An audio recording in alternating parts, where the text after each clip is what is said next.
Bonjour et bienvenue à tous sur cette chaîne YouTube.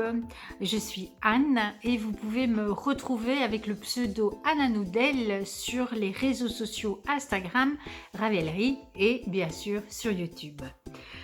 C'est avec beaucoup de plaisir que je vous retrouve aujourd'hui pour la deuxième fois et je vais vous parler de mes teintures, de mes expériences teintures et de mes projets tricot. Voilà, c'est le but de cette vidéo. Alors, j'ai aussi un blog. Donc, j'ai cette chaîne YouTube, un compte sur Instagram, mais j'ai aussi un blog sur Internet. Vous trouverez l'adresse de ce blog sous la vidéo dans laquelle je parle un peu plus de mes cousettes parce que je fais aussi un peu de couture. Voilà, comme ça pour les présentations.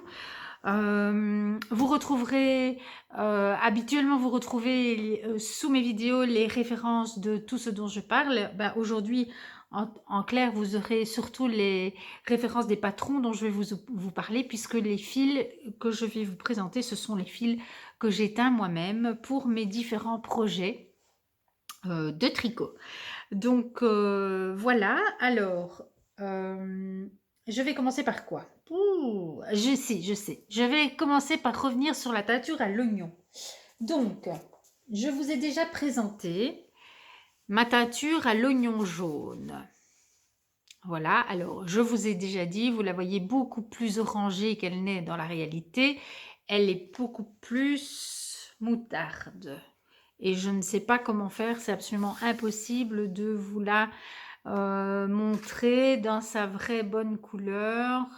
Non, rien n'y fait. Ouais, c'est toujours un peu trop orangé. Mais c'est vraiment une couleur magnifique que j'aime énormément. Et donc ça, c'était de l'oignon jaune. J'en ai teint 4 écheveaux. Et vous avez vu déjà, je les ai mis pour faire un One Cent Floral. C'est du 100% BFL, ce fil-ci. Non, non, non, excusez-moi. C'est du 75% BFL, 25% nylon. Voilà, donc ça c'est pour la teinture à l'oignon jaune. Mais j'ai fait aussi une teinture à l'oignon rose. Et là, je sais que je vais être encore plus déçue parce que la couleur ne passe pas du tout à l'image. Et donc, je vais d'abord vous la décrire. Là, je n'ai pu faire que 3 écheveaux. Parce que j'en avais beaucoup moins que de l'oignon jaune. Je pense que j'avais un tout petit peu moins de 100 grammes ici.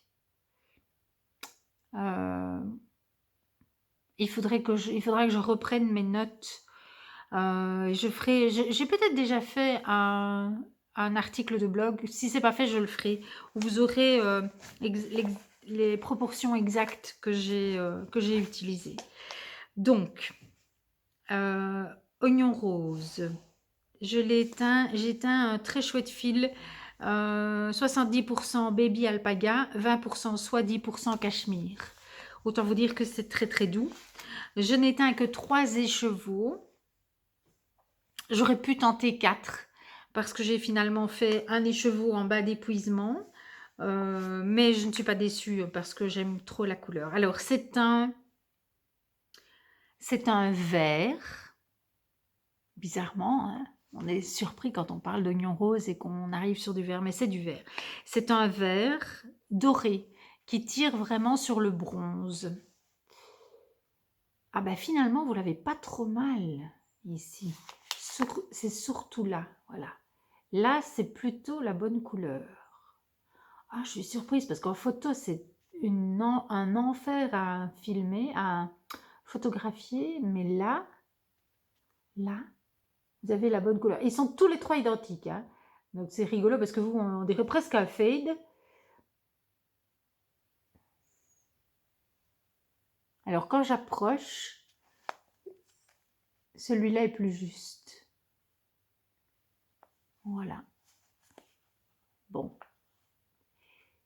Oui, parce que celui-ci, du coup, il a l'air beige. C'est marrant, hein. Et plus je m'approche, et là, c'est celle-là qui est la plus juste. Donc si je me recule, ces deux-là sont un peu trop dorés. Celui-là est plus juste, mais si je m'approche,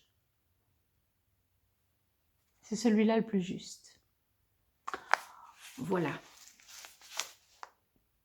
C'est vraiment une couleur extraordinaire. Alors, en bas d'épuisement, voilà ce que j'ai eu. Donc, c'est un très beau vert, un peu légèrement amande. Voilà, comparé à l'autre. Ils sont superbes ensemble.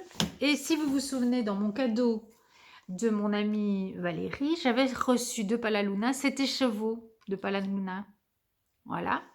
Et donc, tous mis ensemble, eh bien, je trouve que c'est juste somptueux. Donc, je ne sais pas encore quand ni comment, mais ça sera un pull ou un gilet. Voilà. Avec ces 5 écheveaux-là, je me ferai un pull ou un gilet. Je suis en amour de cette teinture. C'est incroyable. Voilà. Donc ça, c'est un projet. L'autre projet avec cette teinture, vous l'avez vu dans mon précédent podcast, celui que j'ai filmé juste avant, c'est pour le One Scent Floral. J'ai 4 écheveaux comme ça. Oui. Et puis j'ai un demi-rose et un demi-bordeaux. J'ai un autre grand projet que je montrerai en décembre quand je serai enfin sortie de tous mes cadeaux de Noël. C'est le Westfjord Wanderer de Stephen West. Et pour ce châle, que je trouve magnifique, je vous mettrai une petite photo. Il faut 7 écheveaux de fingering dans des couleurs quand même assez contrastantes si on veut qu'il ait un peu de peps. Et donc, j'ai fait de la teinture. Alors, j'ai vraiment voulu m'amuser avec les couleurs et je voulais intégrer des écheveaux offerts par mon amie Valérie dans mon châle. Et donc, vous avez vu, il y a un écheveau, si vous avez regardé le podcast 18, il y a un écheveau que j'ai mis dans le châle C'est beau. Vous venez de voir un deuxième écheveau ici. Et en voilà 2 autres. J'en ai encore un et je ne sais pas où il est. Il me semble qu'il y en avait 5. 1, 2, 3, 4. Peut-être que le 5e, je ne l'ai pas encore placé, c'est possible. J'ai peut-être bien un 2e comme ça. C'est possible. Bref, j'avais ces 2-là. Et il fallait que je trouve comment les faire fonctionner ensemble dans le Westfjord Wanderer. Alors, je vais vous montrer le chemin de couleur que j'ai créé pour arriver à intégrer tout ça. Et alors, c'est compliqué parce que donc c'est A, B, C, D, etc. Mais alors, on fait d'abord, évidemment, on commence gentiment A avec B, C avec D ou B avec C. Voilà. Et puis après, à un moment donné, on mélange des couleurs qui, à la base, sont très éloignées les unes des autres. Donc, il fallait que je vérifie que tout allait bien matcher. Je pense que ça fonctionne. Donc, première teinture, ce rose.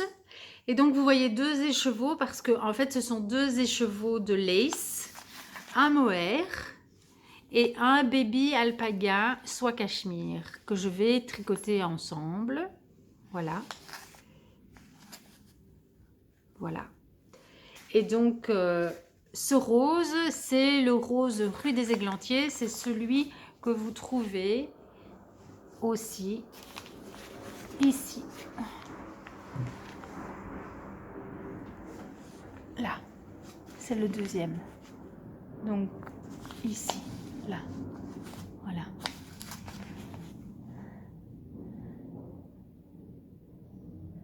Voilà, voilà. Donc ça c'est le premier. Donc là où je suis super contente, c'est que c'est une couleur que j'ai réussi à reproduire. Donc ça c'est toujours gai. C'est une couleur que j'adore. Enfin voilà. On dirait qu'elle est sortie tout droit de ma peau. Enfin bon, bref. Donc ça, première couleur. Donc ça, ce sera ma couleur A. Alors ma couleur B, je l'ai appelée rose pétillant. Voilà. C'est en fait un rose très très pâle avec plein de speckles roses. De taches, de variations, voilà. Donc ça, ce sera, oups, la couleur numéro 2. Je vais les mettre devant moi. Et puis, donc, elles vont à un moment donné se retrouver tricotées ensemble. Puis, j'ai fait un bordeaux. Alors, il est plus lit de vin que ce que vous voyez. Vous le voyez plus rouge. Il est quand même un peu plus bleuté. Mais je crois que je vais avoir beau faire. Oui, oui, il est plus bleuté que cela. Je l'ai appelé fraise cassis parce qu'en fait, pour tout vous dire, c'est une de mes abonnées. Je ne sais pas si elle est abonnée ici sur cette chaîne YouTube ou uniquement sur Instagram, mais toujours est-il qu'elle m'a gentiment partagé sa recette de Bordeaux en échange de ma recette de rose poudrée. Et donc, voilà, j'ai fait des tests et petit à petit, j'arrive à un beau Bordeaux, même si vous ne voyez pas... le Bordeaux que vous voyez est plus Bordeaux, le mien est plus lit de vin. Mais je suis quand même très contente et donc je l'ai appelé fraise cassis parce que voilà, j'avais envie de garder un souvenir de la personne qui m'avait permis de réaliser cette couleur. Alors, le suivant, eh bien, c'est celui de Palaluna.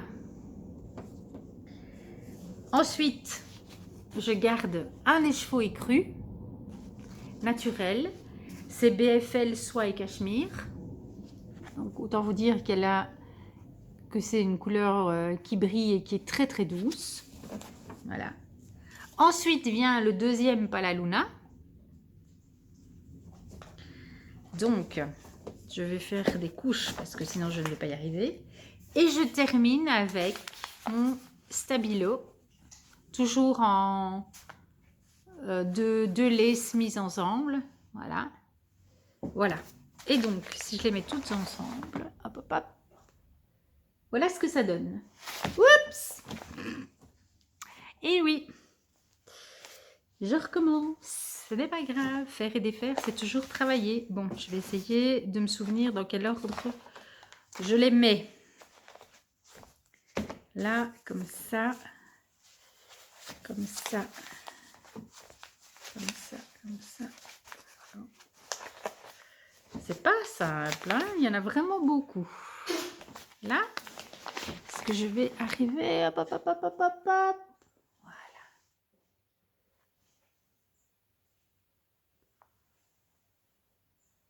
Et voilà.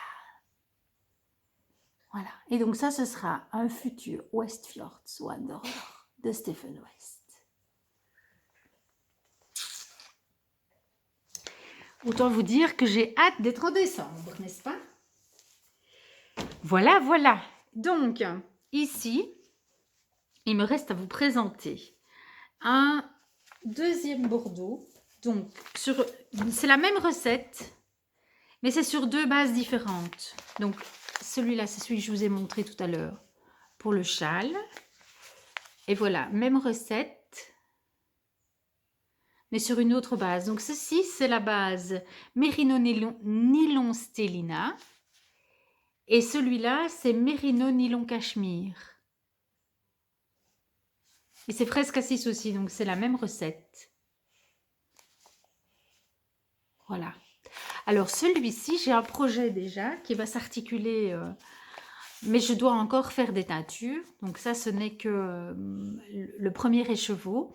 En fait, je vais tricoter le rose cardigan.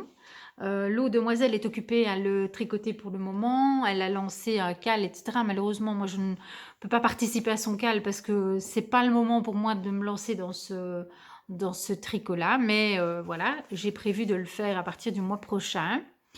Et donc, pour le rose cardigan, il faut 4 écheveaux de sport.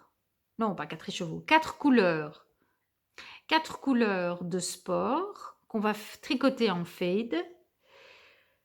Et il faut, je ne sais plus si c'est de 1 à 2 écheveaux par couleur.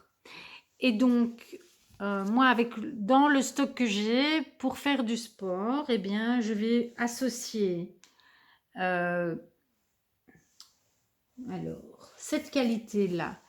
Donc ça, c'est un lace. Il faut que je regarde pour sa composition parce que j'oublie toujours. C'est Baby Alpaga.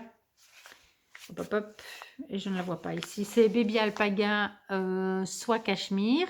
Donc je l'ai en lace et je l'ai en fingering. Donc je vais les associer ensemble, un lace et un fingering, en espérant que j'aurai le bon échantillon. Et ici c'est une fingering et donc je vais refaire une teinture fraise cassis pour un demi-écheveau de lace comme ceci, pour compléter, pour avoir la grosseur adéquate. Et donc ça, ce sera ma première couleur. Et je voudrais faire, pour la couleur numéro 2, je voudrais faire une teinture au raisin. Parce que ceux qui me suivent sur Instagram, ça, ont sans doute compris que ici en France, je vis au milieu des raisins, au milieu des vignes. Et là, les vendanges ont été faites et il reste des grappes de raisins qui n'étaient pas mûres ou qui n'étaient plus belles au moment des vendanges. Et donc, je comptais aller récolter ces grappes de raisin pour faire une teinture. Et je m'étais dit que j'intégrerais cette teinture-là dans mon rose cardigan. Donc voilà, ça c'est un projet à venir. Et puis, je ferai probablement les deux couleurs les plus claires. Je vais probablement faire avec des bas d'épuisement et sur lesquels j'ajouterai des speckles. Et donc, il faudra faire une teinture en deux. Je vais essayer une teinture en deux temps. Premièrement, la couleur de base, laisser sécher et puis venir mettre des speckles après coup. Voilà, je n'ai encore jamais fait de cette façon-là et je pense que j'ai envie de tester ça. Voilà, donc à la fois la teinture au raisin et la teinture aux speckles. Oui, là, enfin, mettre des speckles, pardon, je vais y arriver. Mettre des speckles, mais le faire en deux temps. Alors, j'ai un dernier écheveau à vous montrer, celui-là. Et donc celui-là, c'est un écheveau, c'est un non reproductible parce que c'est un fail, c'est un raté. Mais c'est un beau raté. Alors je ne sais pas si je vais arriver à le sortir de son... Je vais décoller l'étiquette pour... Voilà. Alors, à la base, c'était un fond rose pâle, mais très pâle. Donc, c'est mon poudre de riz, hein, vous voyez, vraiment très très clair, sur lequel je voulais venir mettre des speckles caramel. Et donc, habituellement, j'utilise des colorants Greener Shades. Mais chez Greener Shades, la couleur caramel telle qu'elle n'existe pas. Il faut, c'est le résultat de mélange. C'est en mélangeant différentes couleurs qu'on obtient la couleur caramel. Et donc, j'ai acheté d'autres colorants dans une autre marque. Et j'avais pris une couleur qui ressemblait au caramel. Mais c'est une autre marque et ça ne fonctionne pas de la même manière. Donc, il faut un peu le temps d'apprivoiser. Donc, j'ai teint en rose, encore plus pâle que ça. Hein. C'était vraiment très très pâle. C'était vraiment mon poudre de riz tout clair. Et puis j'ai mis mes speckles de poudre, voilà. Puis j'ai emballé dans du film alimentaire, hein, c'est comme ça que je fais d'habitude. Et puis j'ai mis cuire. Et quand j'ai déballé, eh bien, comme si le caramel avait fondu, il n'y avait plus du tout de rose. Et voilà. Je trouve que c'est très très beau. Je suis vraiment ravie. Juste que je ne crois pas que j'arriverai jamais à refaire la même chose. Mais je trouve qu'il est très très beau. Donc c'est un fil à chaussettes avec de la stélina. Il finira certainement en chaussettes. À moins que je lui trouve un autre usage. Mais je ne suis pas sûre. Et voilà. Donc joli raté. Ça donne bien, hein, c'est incroyable. Avec des endroits où c'est vraiment très foncé. Voilà, bref. Ce seront des chaussettes en 2022. En 2022, voilà. Je suis super contente de ce résultat-là, mais voilà. Et ça c'est vraiment la magie de la teinture. Je crois que... En tout cas, moi, bien sûr que quand je teins, j'ai une attente. un espoir, où je me dis: «Ah, j'aimerais bien que ça» enfin, sauf quand je ne sais pas du tout, voilà. Teinture à l'oignon, je ne savais pas du tout à quoi m'attendre, à l'oignon rose non plus et ça, c'est une surprise. Enfin, je veux dire, vous mettez des épluchures d'oignons roses dans de l'eau, vous faites cuire, vous plongez votre écheveau et puis il ressort de cette couleur-là. Waouh! Voilà, donc quand c'est de la teinture, naturelle comme ça, en général, j'ai pas d'attente particulière, je me réjouis juste de voir ce que ça va donner. Par contre, quand j'utilise des colorants, bah oui, forcément, j'ai une attente, un espoir. Je me dis: «Ah oui, j'aimerais bien obtenir ça» et cetera. Mais sauf qu'on n'obtient pas enfin moi, je n'obtiens pas toujours ce que je veux et donc il faut aussi savoir être, comment je vais dire? Philosophe ou savoir accueillir ce qui vient, voilà. Donc là, je suis ravie. Après coup, évidemment, je me dis: «Bah, c'est un peu dommage que j'en ai pas fait plus». Si j'avais essayé de faire plus d'écheveaux, bah, voilà, j'aurais peut-être pu en faire, autre chose que des chaussettes, quoi. Mais voilà, je l'aime beaucoup, il est vraiment très beau celui-là. Voilà, je pense que je vous ai, tout montré, tout dit. Ce sera un petit blabla laine, très court aujourd'hui, puisque c'est que sur la teinture. Mais je pense que si j'avais ajouté ça à mon blabla laine, tricot, ça aurait été, vraiment très, très long. Et donc, bah, voilà, je n'en ai pas parlé, pendant le blabla laine tricot, mais vous aurez eu, une petite bulle teinture, juste, rien que pour vous. Voilà, j'espère que ça vous a plu, que ça vous a intéressé. Si vous passiez ici par hasard et que ça vous a plu, ben, n'hésitez pas à vous abonner, à mettre un commentaire. Moi, ça me fait toujours plaisir d'échanger. Ça fait vraiment partie des choses, que j'aime particulièrement. Échanger avec vous et avoir vos retours, etc. Donc, n'hésitez pas. Je vous embrasse très très fort. Je vous souhaite un très beau mois d'octobre et je vous retrouverai plus que probablement courant novembre. Ciao, bye bye.